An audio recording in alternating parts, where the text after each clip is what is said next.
good to be here again. I missed all of you for a couple of weeks. My wife and I were away. But I missed you anyhow. I missed that concert. Yeah. I heard it was great. Next time around, I hope I'll be in the concert. The title of my message today is The Sound of Voices. Our main concentration will be on Psalm chapter 2, verses 1 to 5 and 6 to 12. By introduction, let me read this, John 19:15. But they cried out, "Away with him!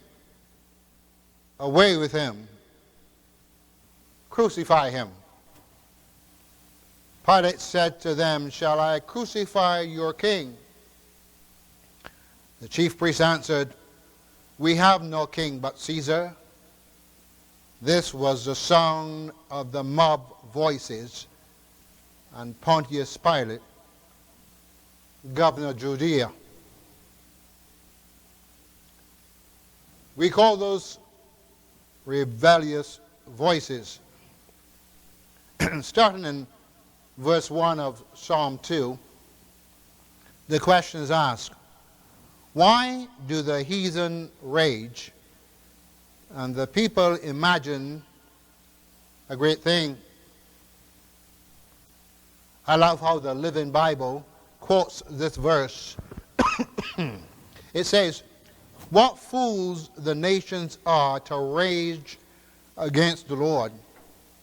How strange that men should try to outwit God." What is the railing all about? It concerns the authority and the rulership of the coming kingdom of Jesus Christ to rule this world with a rod of iron. Mankind does not want to be instructed by the Almighty as how he should live his life. He thinks that under the rule of Satan, with its wars, greed, hatred for one another, murders, strife, and self-attitudes, we can continue to survive. Satan knows that his time is short, and he has the situation just where he wants it. The church of Yeshua, Jesus the Christ, will continue to stand because it is his church. And we must continue to put our trust in God Almighty. David, speaking on the subject, God is our refuge and strength, gives us this statement of assurance. Psalm 46, verse 6 to 11. He says, "The heathen rage, kingdoms were moved. He uttered his voice, the earth melted. The Lord of hosts is with us. The God of Jacob is our refuge. Come, behold the works of the Lord, who has made desolations in the earth. He makes wars to cease to the end of the earth. He breaks the bow and cuts the spear in two. He burns the chariots in the fire." Then he says, "Be still and know that I am God. I will be exalted among the nations. I will be exalted in the earth. The Lord of hosts is with us. The God of Jacob is our refuge." But the sounds of rebellious voices continue in verse 2 and 3. "The kings of the earth set themselves, and the rulers take counsel together against the Lord and against his anointed, saying, Let us break their bands asunder and cast their cords from us." I like the rendition from the Life Application Study Bible. It reads, "The kings of the earth prepare for battle, and the rulers plot together against the Lord and against the Anointed One, saying, Let us break their chains," they cry, "and free ourselves from this slavery." The nations are crying out against God Almighty and Yeshua, Jesus the Christ. The rebellious voices are encouraged by Satan, the god of this world, to act in this fashion and display this kind of behavior, which is typical of the human mind that is not subject to the will of God. You can see for yourself, if you are really a child of God and led by His Spirit, what is really contrary to the established direction and goal of God the Father. The inspiration and direction of Christ our Savior through the indwelling presence of the Spirit is what we pray for every day. Paul, speaking to the church at Philippi on the subject, Christ's example of humility, give this admonition. Philippians chapter 2, verse 5 to 8. He said, "Let this mind be in you, which was also in Christ Jesus, who, being in the form of God, did not consider it robbery to be equal to God, but made himself of no reputation, taking the form of a bondservant, and coming in the likeness of man. And being found in appearance as a man, he humbled himself and became obedient to the point of death, even the death of the cross." Now, what is God's repoint, or here is God's response to the rebellious voices? Verse 3.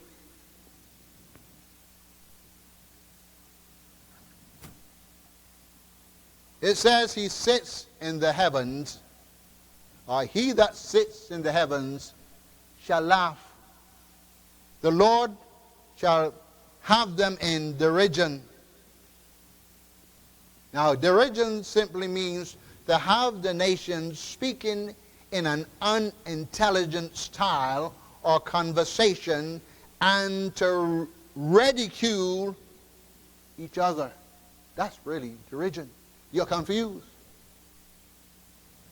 Psalm 37:13 gives us some more light. It says, "The Lord laughs at him, for he sees that his day is coming." Psalm 59:8, "But you, O Lord, shall laugh at them. You shall have all the nations in derision."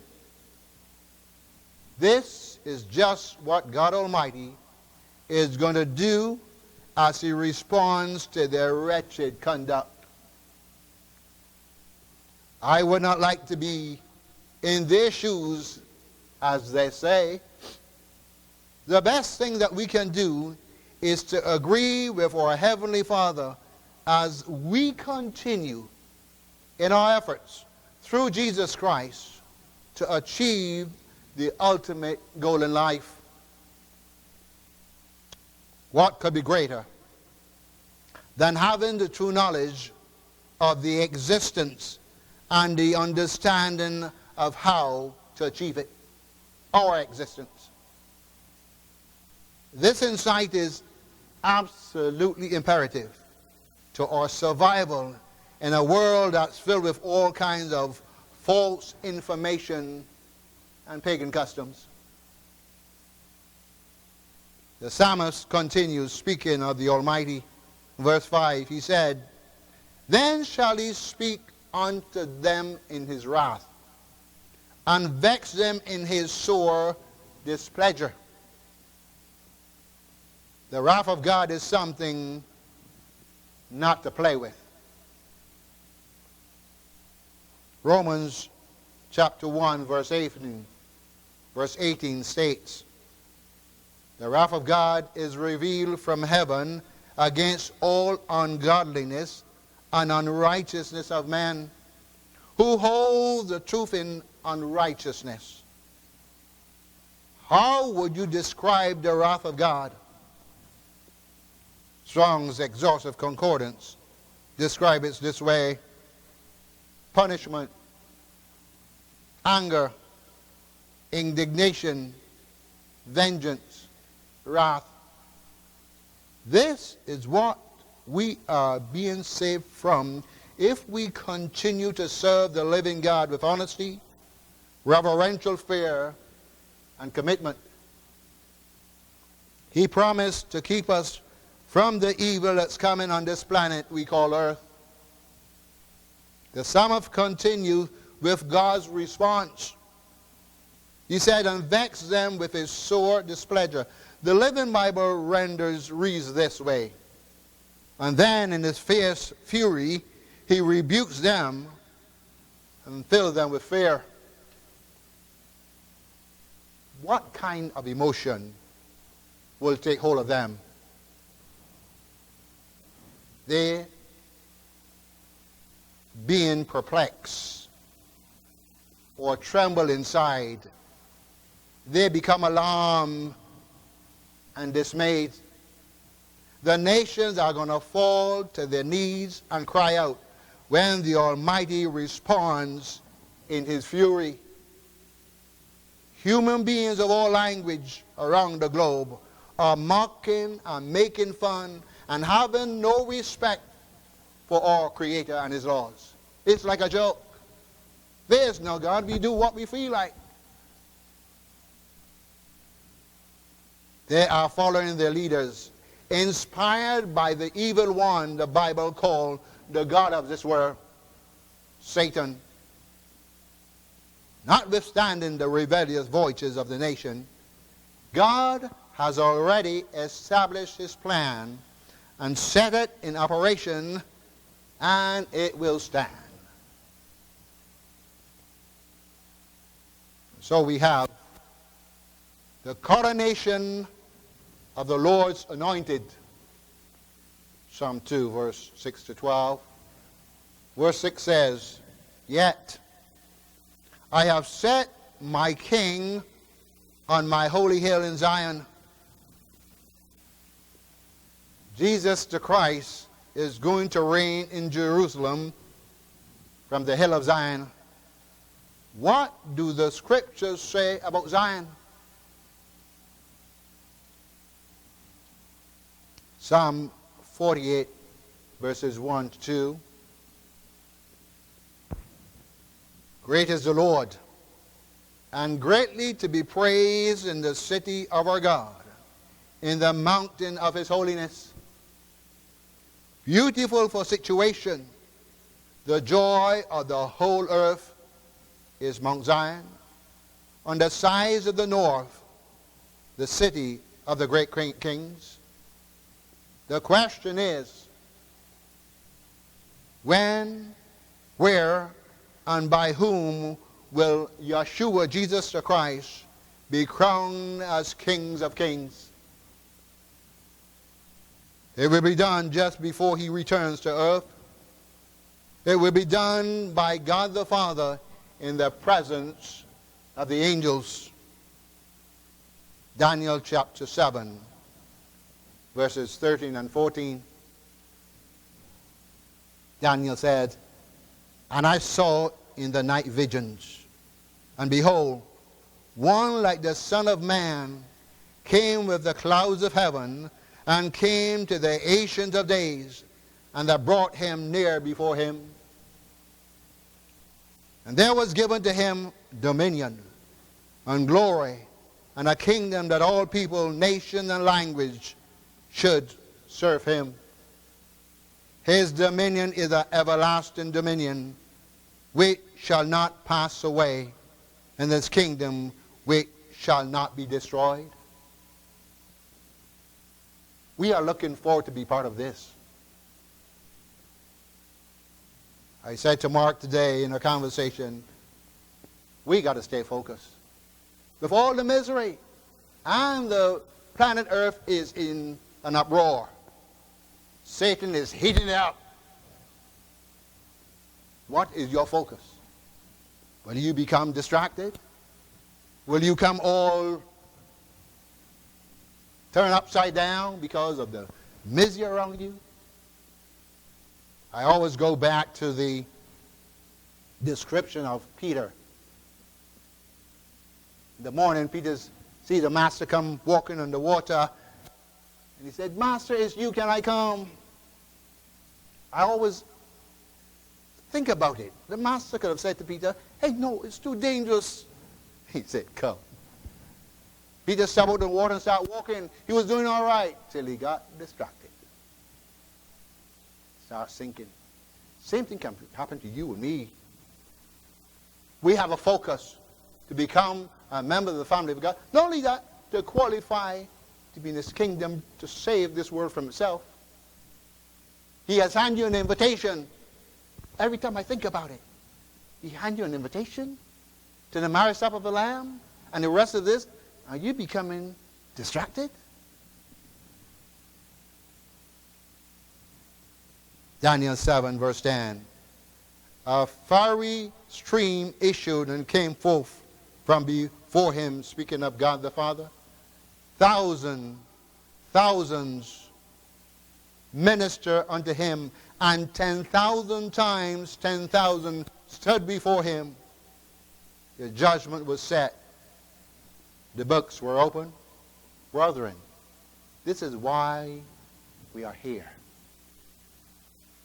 It pertains to the invitation given by God the Father to become a member of his government that will bring peace and tranquility to planet Earth. The Master gave us a directive, speaking on the subject, true cost of discipleship. Luke 9:23. And he said to all of them, if anyone desires to come after me, let him deny himself, take up his cross daily, and follow me.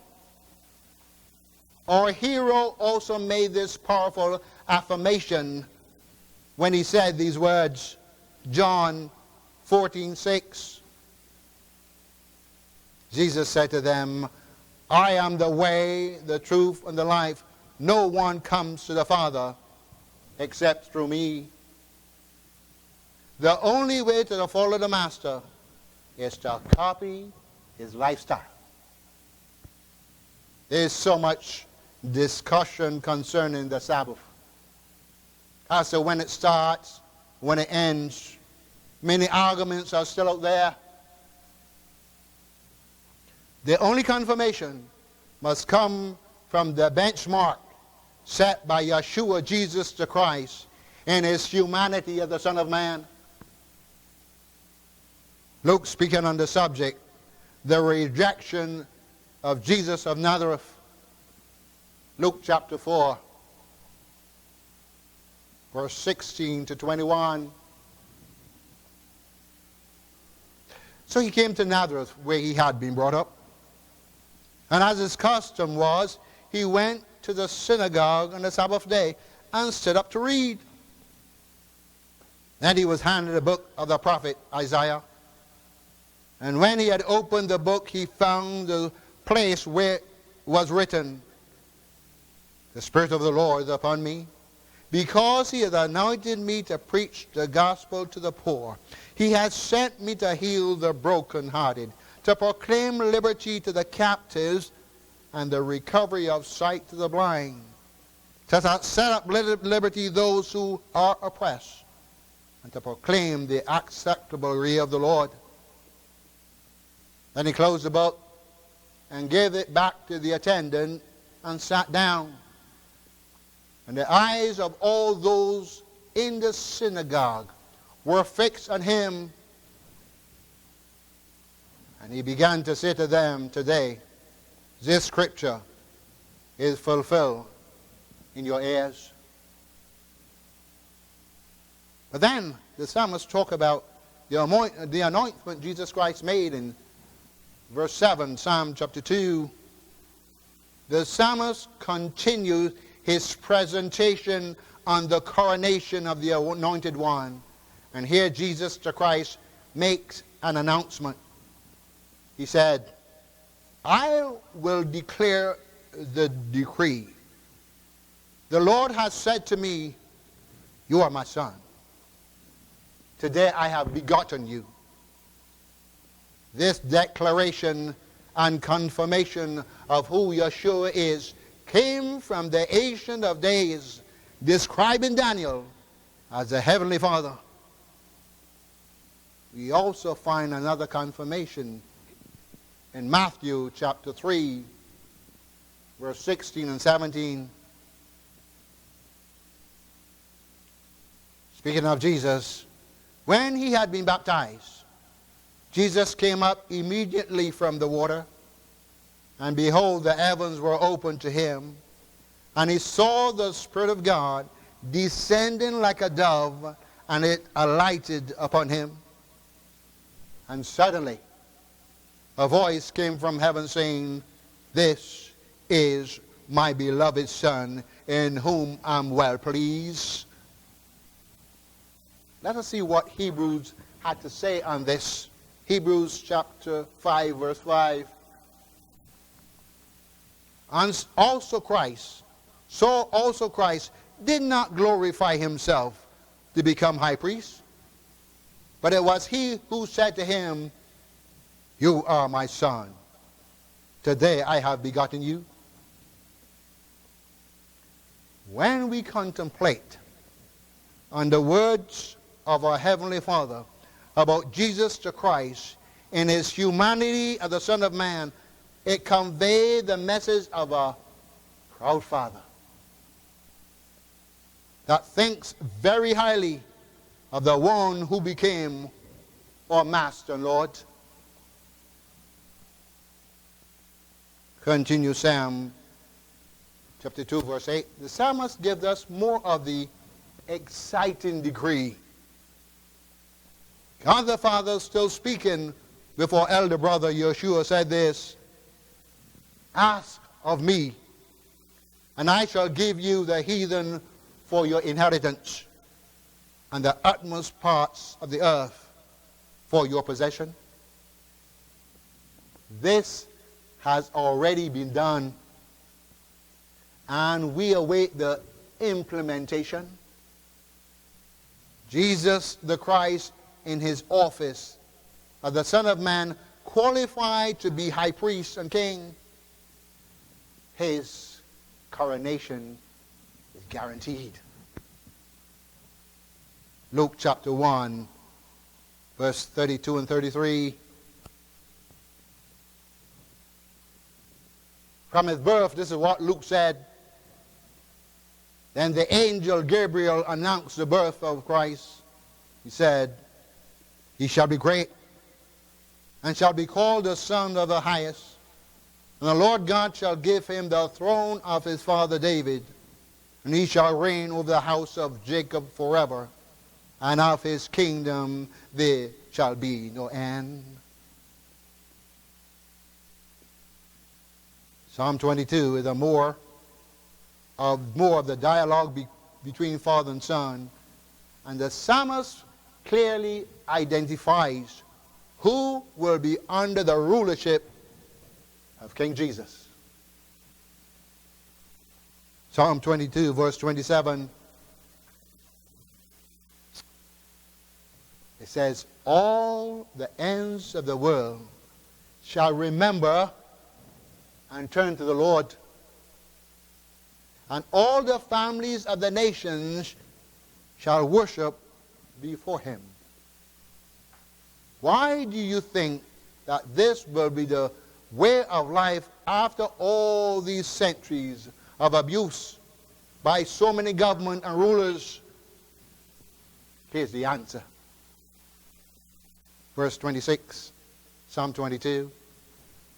The meek shall eat and be satisfied, and those who seek him will praise the Lord. let your heart live forever. I like the song with the title, There Will Be Peace in the Valley for Me Someday. Psalm 65, verse 1 to 2. It says, praise is waiting for you, O God, in Zion.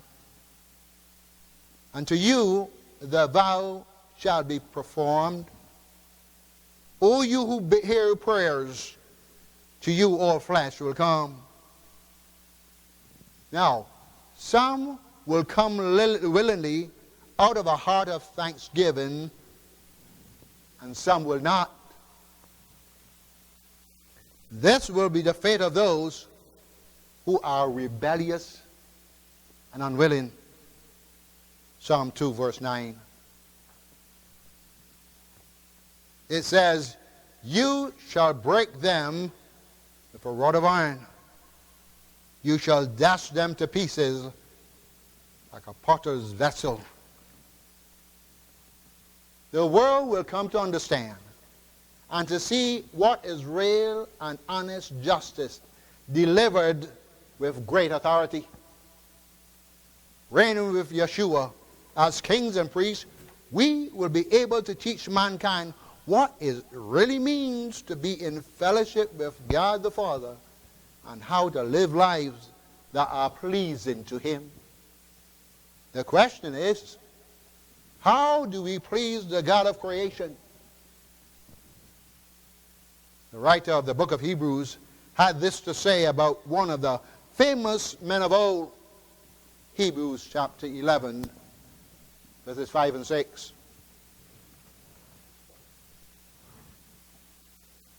It said, by faith Enoch was taken away so that he did not see death, and was not found because God had taken him. But before he was taken, he had this testimony that he pleased God. But without faith it is impossible to please Him. For he that comes to God must believe that He is, and that He is the reward of them that diligently seek Him. This is what we try to do every day of our life. Let us be motivated by this truth, that it is all about practice, training, school time, spiritual warfare, boot camp, and survival. That's what we're all involved in. If you have made that commitment, and if you're still serious. Satan knows who you are. Satan knows who we are. And he's not going to give up. He went after our elder brother after fasting 40 days and 40 nights. And the scriptures say, after temptation, he left him for a season. I'm sure he came back. What are we doing? We got to be, this is rough time. And like I said, it's heating up. We got to stay on our knees some more. We got to stay on our knees some more. The scriptures say he has come to kill, steal, and destroy. And you and me is a target for him. We're not going to get the crown if we do not stand strong on the affirmation of our faith. Included in the decree or the announcement is a stern warning given by our soon-coming King. Psalm 2, verse 10 and 12. 10 to 12. He says, be wise now, therefore, O you kings. Be instructed, you judges of the earth. Serve the Lord with fear and rejoice with trembling.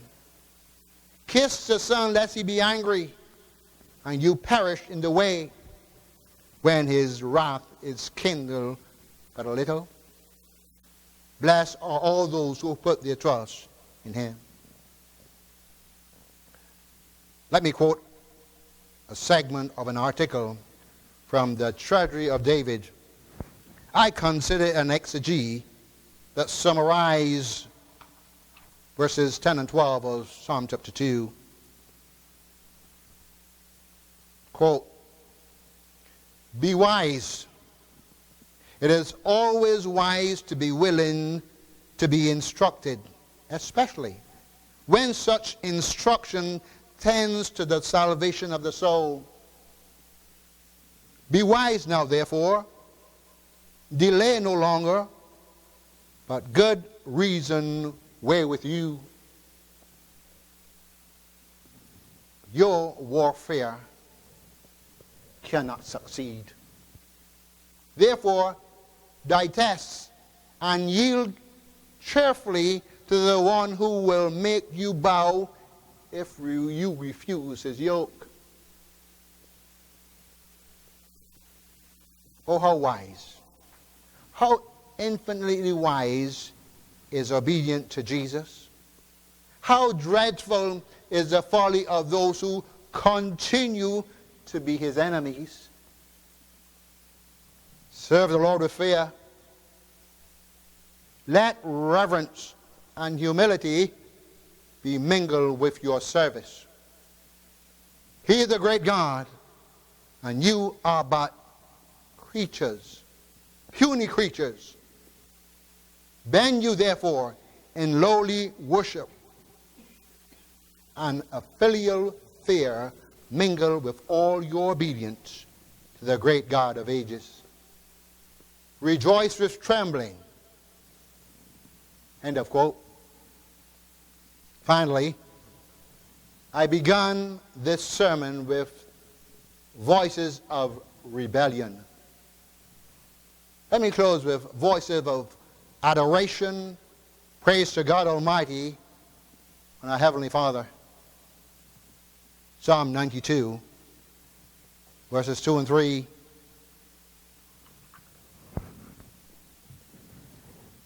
He said, let us come before his presence with thanksgiving. Let us shout joyfully to him with psalms. For the Lord is a great God and a great King above all gods.